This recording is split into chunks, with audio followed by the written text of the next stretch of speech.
Selamat datang di channel YouTube Fernando De Caprio. Channel yang membahas politik dan hukum. Channel tempat berkumpulnya orang pintar. Kata orang bijak, orang pintar ketemu dengan orang pintar. Orang pintar tidak akan ketemu dengan orang bebal.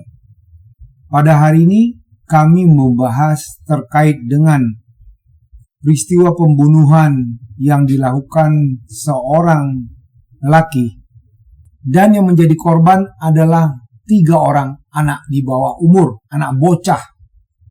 Bayangkan ada seorang dewasa yang tega membunuh 3 orang anak yang masih kecil. Ya. Padahal antara korban dan pelaku masih bertetangga.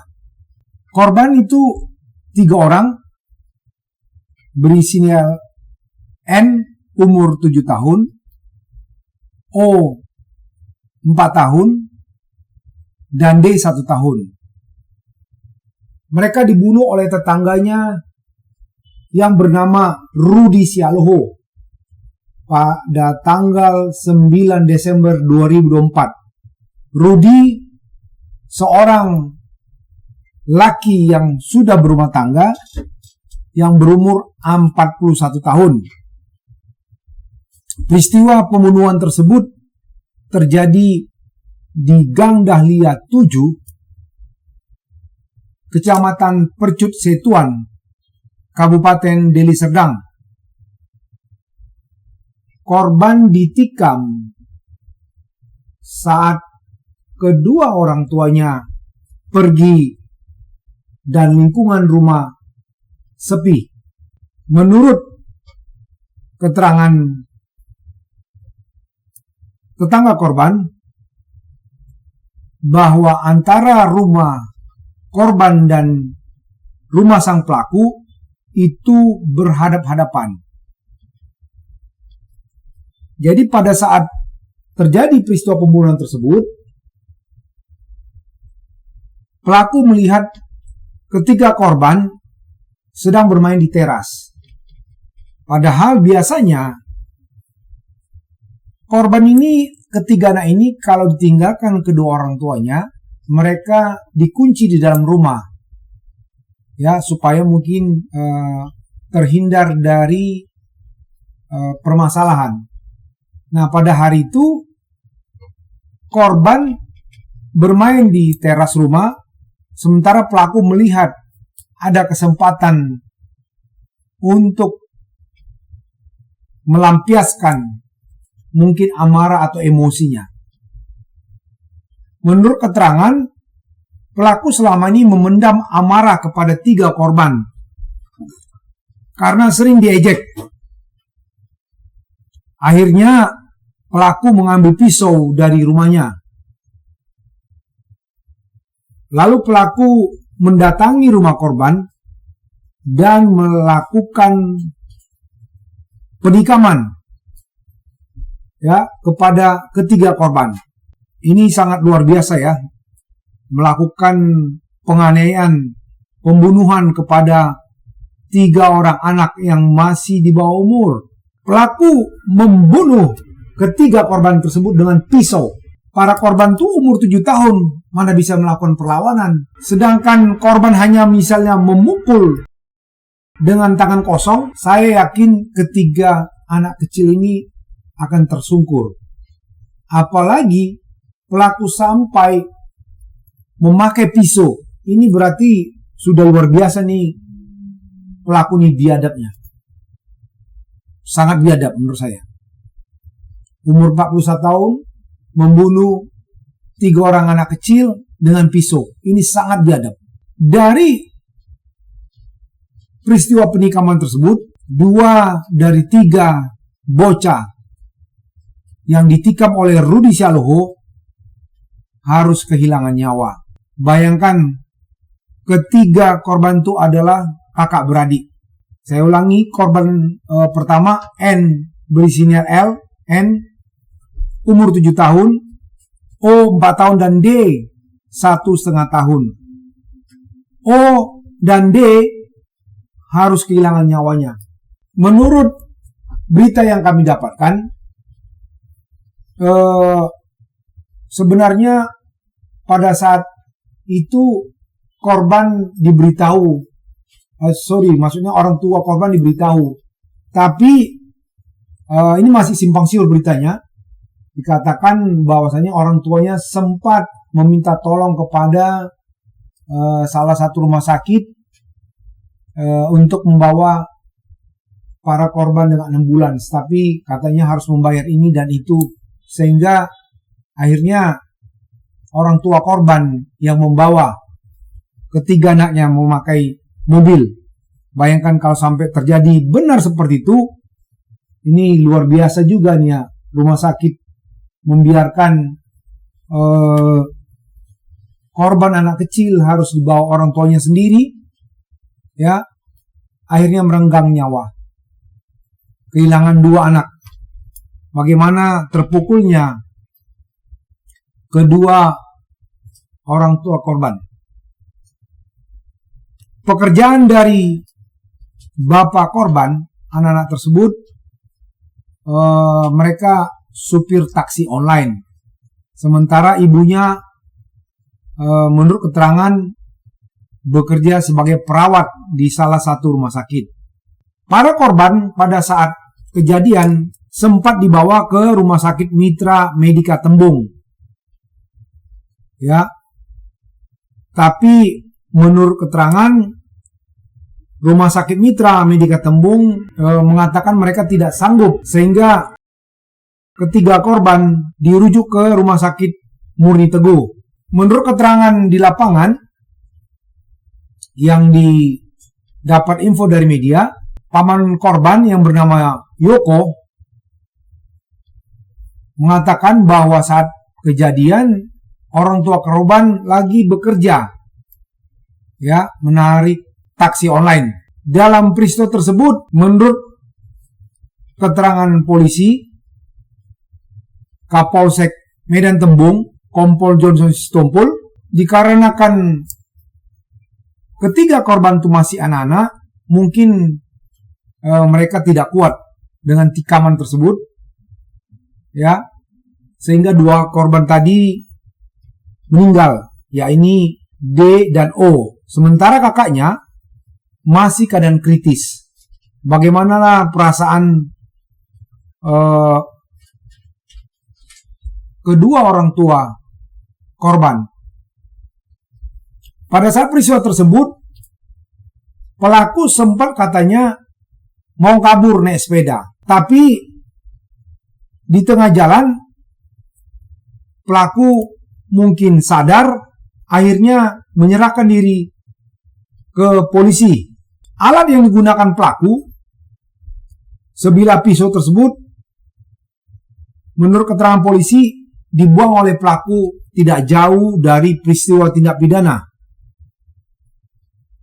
Ya, tapi pihak polisian sudah mendapatkan alat bukti tersebut. Dikarenakan kasus ini menyangkut jiwa dari anak, pihak Polsek Tembung akhirnya melimpahkan kasus ini ke Polrestabes Kota Medan. Kasus ini akhirnya ditangani oleh unit PPA, Satreskrim Polrestabes Medan, karena korbannya adalah anak-anak, sehingga penanganan terhadap peristiwa anak tersebut harus secara spesifik ditangani oleh unit PPA. Nah, sempat beredar di media sosial bahwa pelaku mengidap penyakit jiwa. Ya, tetapi berdasarkan interogasi yang dilakukan oleh pihak kepolisian, bukan dan tidak mengidap penyakit jiwa. Karena ketika diinterogasi, dia bisa menceritakan semua apa yang dia lakukan dan peristiwa yang sebelumnya yang menimpa beliau. Menurut beliau mereka diejek oleh anak kecil. Dia bisa menjelaskan dengan secara runut peristiwa tersebut, sehingga polisi meyakini bahwa Rudy Salho itu bukan mengidap kelainan jiwa. Ya, karena dia dengan sadar melakukan, dan lagi-lagi dia katakan bahwasanya dia merasa sakit hati karena diejek oleh anak kecil. Ini lagi-lagi memang menurut saya ini orang bukan sakit jiwa dalam arti yang sesungguhnya, tapi ini orang memang orang pemalas menurut saya, mentalnya busuk. Bayangkan hanya anak kecil yang berumur 7 tahun dan adiknya kedua yang berumur 4 tahun dan 1,5 tahun hanya mengejek begitu, masa dia katakan sakit hati kepada anak kecil? Berarti kan ini mental bobrok, mental busuk ini orang. Ya, kalau yang mau ngolok-ngolok dia mungkin orang dewasa, mungkin boleh dia mengatakan dia sakit hati. Tapi yang meledekin dia anak kecil, harusnya dia akan sadar bahwasanya anak kecil itu hanya mungkin spontan begitu saja, bukan karena ada sesuatu hal, ya, tapi karena mentalnya tadi mental bobrok. Dia seorang pengangguran, ya, dan menurut informasi yang kami dapat, dia tinggal di rumah tersebut hasil dari warisan orang tuanya. Dia sendiri tidak mempunyai pekerjaan yang tetap. Kalau orang tidak mempunyai pekerjaan tetap, akhirnya mentalnya mental busuk, mentalnya mental pemalas, gampang emosi, ya, gampang tersinggung. Ya, itu orang-orang mental busuk. Seorang anak kecil, bukan 3 orang anak kecil yang meledekin dia, masa dia sakit hati? Ya, gimana lagi kalau orang dewasa? Ya, jadi kalau menurut saya, sekiranya polisi menjerat pelaku dengan pasal 338 dengan ancaman 15 tahun, saya mengatakan pendapat saya harusnya polisi memberikan menjerat dengan pasal 340, pembunuhan berencana. Karena dari rangkaian cerita yang dia utarakan, bahwasanya dia melihat ketiga anak tersebut bermain di teras, lalu mengambil pisau dari rumahnya. Artinya beliau sudah merencanakan jauh-jauh hari, kalau misalnya anak-anak tersebut ditinggal oleh orang tuanya, berarti dia akan melakukan peristiwa tindak pidana pembunuhan tersebut. Jadi menurut saya polisi salah kalau hanya menerapkan pasal 338 KUHP. Harusnya 338 junto 340. Ini orang harus dihukum mati. Bayangkan ada 3 orang anak kecil, kalau hanya dihukum 16 tahun, menurut saya ini tidak ada rasa keadilan kepada kedua orang tua dari bocah 2 orang tersebut. Harusnya dia dijuntukan 338 junto 340 pembunuhan berencana, karena dia sudah menyiapkan pisau, ya, sudah melihat kesempatan ketiga anak kecil itu bermain di teras, lalu dia membunuh. Bayangkan aja, anak kecil tidak bisa membuat perlawanan, sedangkan dia memukul dengan tangan kosong saja.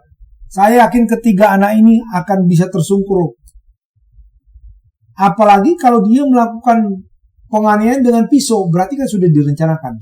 Ya, jadi saya menghimbau kepada Polrestabes Medan, khususnya unit PPA, untuk memberikan pasal pemberatan dengan pasal 340. Ya, ini orang harus dihukum mati karena dia tega melakukan pembunuhan kepada 3 orang anak. Ya, sekali lagi saya mohonkan kepada Polres Tabes Kota Medan, khususnya unit PPA, untuk menerapkan pasal 340. supaya pelaku Rudy Saloho dihukum mati. Dan ini supaya memberikan pembelajaran kepada orang-orang predator anak di luar sana untuk tidak macam-macam. Kalau dikenakan pasal 338 hanya ancaman maksimum 15 tahun, nanti ada lagi peristiwa pidana seperti ini. Karena dia melihat bahwasanya membunuh 2 orang anak cuma dihukum 15 tahun. Ya, orang seperti ini harus dimusnahkan dari muka bumi. Jangan Anda membunuh anak kecil yang tidak tahu apa-apa. Ya, saya mengutuk perbuatan dari Rudy Saloho. Ini perbuatan sadis. Ya. Saya mengucapkan turut berduka cita kepada keluarga yang ditinggal, yang kehilangan 2 anaknya yang masih kecil-kecil. Semoga kedua anak kecil tersebut diterima di sisi Tuhan. Buat abangnya yang sekarang masih kritis di rumah sakit, yang berumur 7 tahun, saya mendoakan semoga Tuhan menjamah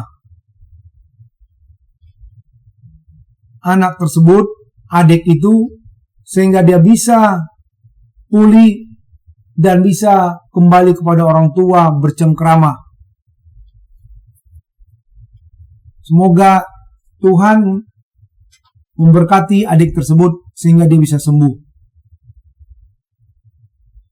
Ya, mungkin itu aja yang bisa kami sampaikan pada hari ini terkait hilangnya nyawa 2 orang anak akibat